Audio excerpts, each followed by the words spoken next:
Former New York City Mayor and Trump attorney Rudy Giuliani joined Judge Jeanine Pirro on Saturday night. Now, during their conversation, Rudy said that he suspects 3 to 5 Obama officials will end up in jail for their role in the Spygate scandal.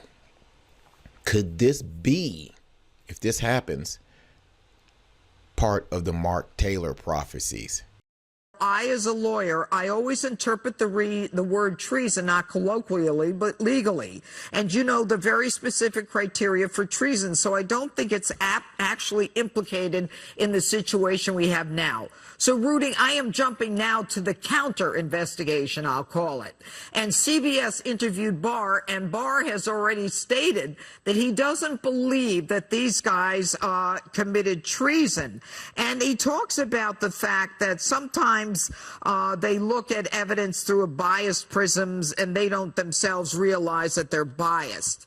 Why is Barr jumping to that conclusion so early in the investigation of the start of the whole Russia-Trump investigation? Well, I can understand what he's saying. The reality is you don't want to overpromise. You don't want to overstate what's there. You don't want to make the same mistake they made in presuming President Trump to be guilty of collusion when it turns out to be totally phony. I think that Attorney General Barr is very upset by what they did. And even if it isn't treason, it's perjury, suborning perjury, submitting false documents to the FISA court, colluding with Ukrainians to obtain dirty information on the Trump campaign. I mean, there's so many crimes.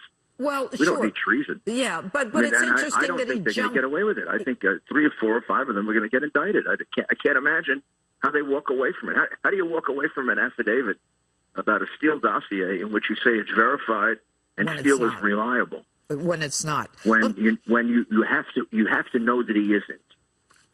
I'm going to ask you. I can't imagine they won't be able to prove that the people who signed that didn't know that this guy was a total flake. I don't have time to go into it, but you and I both know that based upon the facts that have been reported, they knew. But the Inspector General, his report is coming out soon.